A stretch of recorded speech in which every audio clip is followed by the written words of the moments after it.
एक दिन बचे हुए दो राजकुमार विक्रम और चंद्रवीर अपने भाइयों को ढूंढने के लिए निकल पड़ते हैं।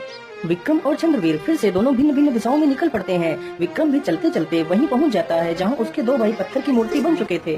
अरे ये क्या, ये दोनों मूर्तियाँ तो मेरे भाइयों की है। कहीं ये मूर्तियाँ ही तो मेरे भाई नहीं है। चलो मैं इन बाबा से पूछता हूँ। बाबा आंखें खोलिए बाबा, मेरी मदद कीजिए बाबा। क्या बात है, कौन हो तुम और तुम्हें क्या कष्ट है? बाबा मेरा नाम विक्रम है और मैं मेरे भाइयों को ढूंढने के लिए निकला हूँ। यह जो दो प्रतिमाएं रखी हुई हैं, यह प्रतिमाएं मेरे दोनों भाइयों की हैं। अच्छा, तो तुम इन दोनों के भाई हो। तुम्हारे भाइयों को मैंने ही पत्थर का बनाया है। ये आप क्या कह रहे हैं? लेकिन आपने मेरे भाइयों को पत्थर क्यों बनाया है? फिर साधु उसे सारी कहानी बताता है और उसे भी वही सारी बातें कहकर जंगल की तरफ भेज देता है। विक्रम चलते चलते उसी जंगल में पहुंच जाता है तो देखता है एक बूढ़ा व्यक्ति लकड़ियों का गट्ठर सिर पर रख कर ले जा रहा है और उसके रास्ते में जितनी भी लकड़ियाँ मिल रही हैं वह उन्हें भी उठाता हुआ चला जा रहा है। अरे ये क्या, इस बूढ़े व्यक्ति ने तो सिर पर एक लकड़ियों का गट्ठर लाद रखा है, फिर भी रास्ते में पड़ी हुई लकड़ियों को उठाता हुआ चला जा रहा है। ये कैसा व्यक्ति है? ये दृश्य देखकर राजकुमार को कुछ भी समझ में नहीं आता और वह वापस साधु के पास चला जाता है। फिर वह राजकुमार सारा वृत्तांत उस साधु को सुनाता है, लेकिन उस दृश्य का मतलब साधु को समझा नहीं पाता, जिसकी वजह से राजकुमार विक्रम भी एक पत्थर की मूर्ति में तब्दील हो जाता है। इसी प्रकार अगले दिन राजा का छोटा बेटा चंद्रवीर भी उसी दिशा में जाता है जिस दिशा में बाकी के राजकुमार गए थे। अरे वाह, यह घोड़े तो कितने सुंदर हैं। ऐसे घोड़े तो हमारे पूरे राज्य में कहीं भी नहीं है। तभी राजकुमार की नजर मूर्ति बने अपने भाइयों पर पड़ती है।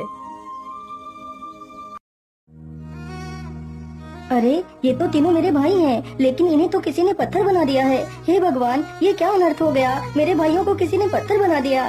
तुम्हारे भाइयों को मैंने ही पत्थर बनाया है। लेकिन आपने मेरे भाइयों को पत्थर क्यों बनाया है? फिर वह साधु सारी कहानी चंद्रवीर को सुनाता है और उससे भी वही शर्त रखता है जो बाकी के राजकुमारों से रखी थी। राजकुमार चंद्रवीर भी एक घोड़े पर सवार होता है और निकल पड़ता है। राजकुमार चंद्रवीर भी उसी जंगल में पहुंचता है तो देखता है एक बड़ा सा तालाब अपने पानी से तीन छोटे छोटे तालाबों को भर रहा है। यह दृश्य देखकर राजकुमार चुपचाप उस दृश्य को देखता रहता है। कुछ ही देर में तीनों छोटे छोटे तालाब पानी से भर जाते हैं, लेकिन वह बड़ा तालाब पूरी तरह खाली हो जाता है। यह दृश्य देखकर राजकुमार वापस उसी साधु के पास जाता है तो साधु के पूछने पर वह राजकुमार भी उस दृश्य का मतलब नहीं समझा पाता और वह भी एक पत्थर की मूर्ति बन जाता है। उधर जब राजा के चारों बेटे एक एक कर गायब हो गए तो राजा को चिंता हुई। लेकिन मंत्री जी, ऐसा कैसे हो सकता है? मेरे चारों बेटे एक एक कर गायब हो गए। आखिर वह चारों कहाँ गए होंगे? वह जरूर किसी बड़ी मुसीबत में पड़ गए होंगे। मंत्री जी, हम कल ही अपने पुत्रों की खोज में चलेंगे। अगले ही दिन राजा और मंत्री दोनों जंगल की तरफ निकल पड़ते हैं।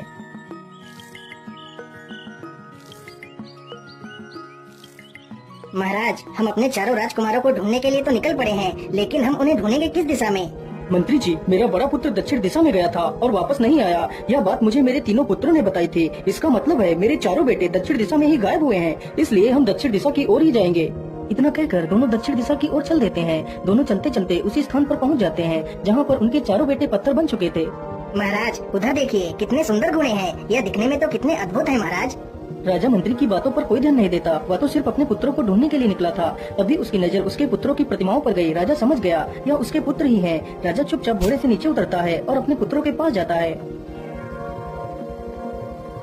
आइए महाराज, आपका स्वागत है। तो ये चारों आपके ही पुत्र हैं? हाँ साधु बाबा, ये मेरे ही पुत्र हैं, लेकिन इनका ये हाल कैसे हुआ है? महाराज, मैंने ही इन चारों को पत्थर बनाया है। लेकिन आपने इन्हें पत्थर क्यों बनाया है?